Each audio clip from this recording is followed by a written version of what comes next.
Gandang araw mga kaibigan, mga kapatid, mga kapamilya at mga kapuso. Ngayong hapong ito ay ating saksihan ang kwento ng pananampalataya, pag-ibig sa Diyos ng ating bida ngayong araw na ito. Itago natin sa pangalang Antonio ang taong ito. Narito ang kanyang buhay, istorya sa kwento ng buhay, pananampalataya.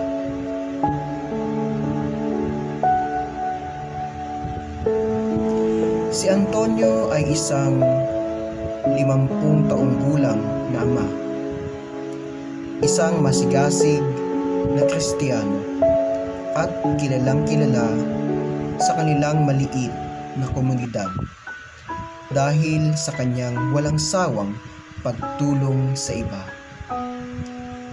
Sa loob ng maraming taon, pinuno niya ang kanilang simbahan sa mga kwento ng kabutihan at pananampalataya. Laging handang magsakripisyo para sa kapakanan ng iba. Malalim ang kanyang pananalig sa Diyos at tinuruan niya ang kanyang mga anak na sina Carlo at Sofia na mamuhay ng may pagmamahal at pananampalataya. Ang kanyang asawa na si Clara ay kaakibat niya sa lahat ng bagay, mula sa pag-aalaga sa kanilang pamilya hanggang sa paglilingkod sa simbahan. Ngunit ang kanilang buhay ay biglang nagbago noong isang araw nang hindi inaasahang na na-diagnose si Antonio ng isang uri ng cancer na nasa mulubhang yugto na. Para sa isang taong nagbigay ng lahat para sa iba, tila isang napakalaking pagsubok ang hatol na ito. Ang buong pamilya ay naguluhan, ngunit si Antonio, sa kabila ng sariling takot at pangamba, ay patuloy na nagpakita ng katatagan. Sinabi niya, "Nasa kamay ng Diyos ang buhay natin. Kahit ano ang mangyari, ang kalooban niya ang masusunod.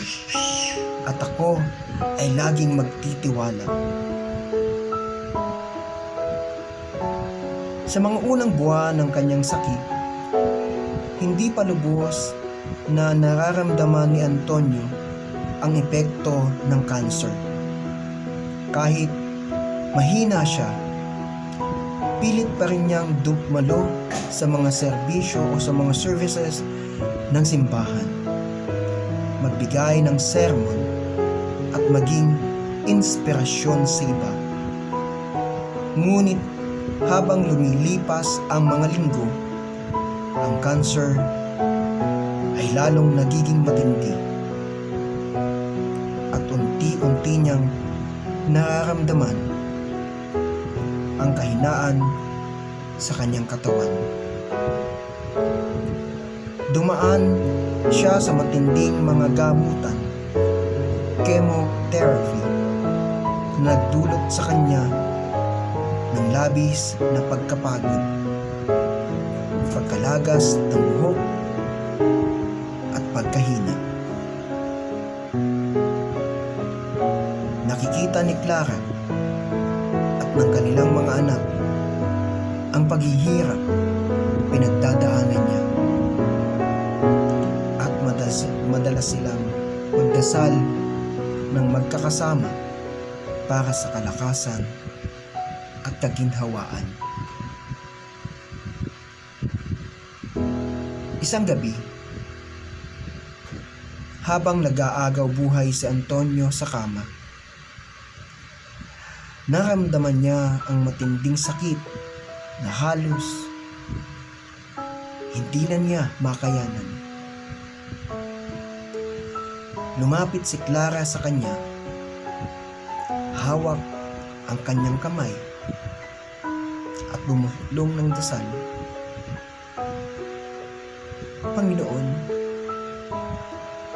kung ito na po ang oras para sa aking mahal na asawa, naway bigyan niyo po siya ng kapayapaan. Pumatak ang mga luha ni Antonio, hindi dahil sa takot na mawala, kundi dahil sa kanyang pagmamahal sa pamilya na ayaw niyang iwanan. Ngunit kahit ganoon, nanatili ang kanyang pananampalataya. Sa kabila ng paghihirap, pilinit niyang ngumiti at nagsabing, "Mahal ko, huwag kayong mag-alala. Ang Diyos ang bahala sa inyo. Magkikita rin tayo muli." Sumapit ang umaga at natahimik na ang kwarto. Dahan-dahang pumikit si Antonio. Iniwan ang mundong puno ng pagsubok. Ang kanyang pagpanaw ay nagdala ng matinding lungkot sa buong pamilya at sa kanilang komunidad. Lahat ng taong natulungan ni Antonio, lahat ng kanyang mga kapwa mananampalataya ay nagtipon-tipon upang magbigay pugay at magdasal para sa iba. Nakita nila kung paano ginamit ng Diyos si Antonio upang maging ilaw para sa iba, at iyon ang nagbigay ng aliw sa pamilya sa gitna ng kanilang pagdadalamhati. Matapos ang buhay, si Clara ay naiwan upang gampanan ang responsibilidad bilang nag-iisang magulang sa kanilang mga anak. Napakahirap para sa kanya na magsimula muli, lalo na't wala na ang kanyang katuwang na palaging kasama sa hirap at ginhawa. Maraming gabi siyang umiiyak, tahimik na nagdadasal sa harap ng krus at tumihiling ng gabay mula sa Diyos. Panginoon, bigyan mo po ako ng lakas na magpatuloy, lalo na sa mga anak ko na sina Carlo at Sofia. Alam kong hindi mo kami pababayaan. Si Carlo, ang panganay na anak, ay naitik sa pagitan ng kalungkutan at responsibilidad. Bagaman gusto niyang magpakatatag para sa kanyang ina at kapatid, hindi niya maiwasang maramdaman ang bigat ng pagkawala ng kanyang ama. Dumating sa puntong nagduda siya sa plano ng Diyos, at isang gabi, sa gitna ng kanyang galit at lungkot, lumabas siya ng bahay at humarap sa kalangitan.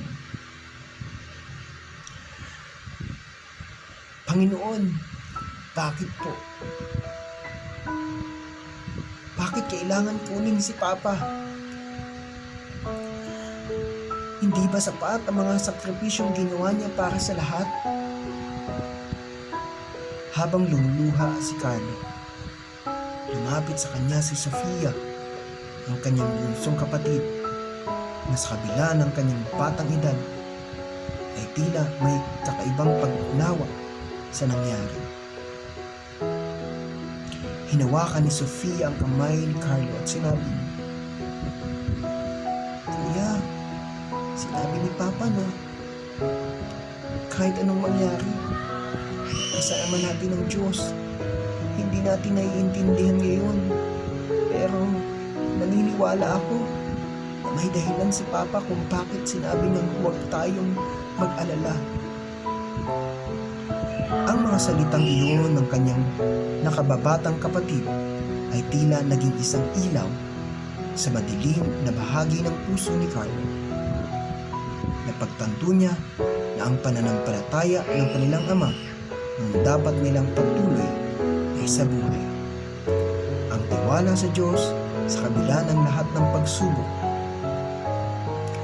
Mula noon, pinilit ni Carlo na magpakatatag, hindi lamang para sa kanyang ina at kapatid, kundi para sa alaala ng kanyang ama. Si Clara, si Clark, si Carl at Sofia ay nagpatuloy sa buhay, bagaman may buwang na iniwan ang pagkawala ni Antonio. Madalas nilang binabalikan ang mga alaala ng kanilang ama, ang kanyang mga turo, ang kanyang pagmamahal, at ang kanyang walang hanggang pananampalataya. Sa tuwing magdadasal sila ng magkakasama, naaalala nila ang kanilang ama at ang kanyang tagubilin. Huwag kayong matakot dahil ang Diyos ang ating kalakasan. Dumaan ang mga taon at ang pamilya ni Antonio ay natutong mabuhay na may pananampalataya at pagtitiwala sa Diyos. Si Carlo ay nagdesisyong mag-aral ng teolohiya at maging pastor upang maipagpatuloy ang misyon ng kanyang ama na magbahagi ng salita ng Diyos. Si Sofia naman ay naging guro sa kanilang komunidad. Nagiging inspirasyon sa mga kabataan na magtiwala at manampalataya. Si Clara, sa kabila ng lahat ng sakit na nararanasan, ay nagpatuloy sa paglilingkod sa simbahan. Hindi nawala ang kanyang pag-asa, pagkos ay lalo pang tumibay. Sa bawat sermon ni Carlo, sa bawat aral na itinuturo ni Sofia, at sa bawat dasal ni Clara, ay nararamdaman ng kanilang komunidad ang presensya ni Antonio, isang taong nagmahal ng buong puso, nagsakripisyo para sa iba, at hindi kailanman nawala ang pananampalataya sa Diyos. Ang kwento ni Antonio ay kwento ng isang buhay na nag-uumapaw sa pagmamahal at pananampalataya. Ang kanyang pagpanaw ay nagdala ng matinding sakit, ngunit ang kanyang pamana ay nagbigay ng bagong pag-asa sa kanyang pamilya at sa kanilang komunidad. Sa gitna ng kalungkutan at kawalan, nanatili ang liwanag ng kanyang pananampalataya, isang ilaw na nagsilbing gabay para sa mga naiwan niyang minamahal. Mga kaibigan, mga kapatid, ito ang buhay istorya, tampok buhay ni Antonio sa ating pananampalataya. Nawa ay nagbigay ng magandang inspirasyon ang kwentong ito sa ating mga buhay, na bagamat maraming mga pagsubok na kinakaharap, bagamat marami tayong problema na kinakaharap, ay huwag tayong tumigil na magtiwala at manampalataya sa ating Panginoon. Salamat, pagpalain po tayong lahat ng ating Panginoon. To God be all the glory. Maraming salamat, hanggang sa susunod na araw nating pagkikita. God bless us all.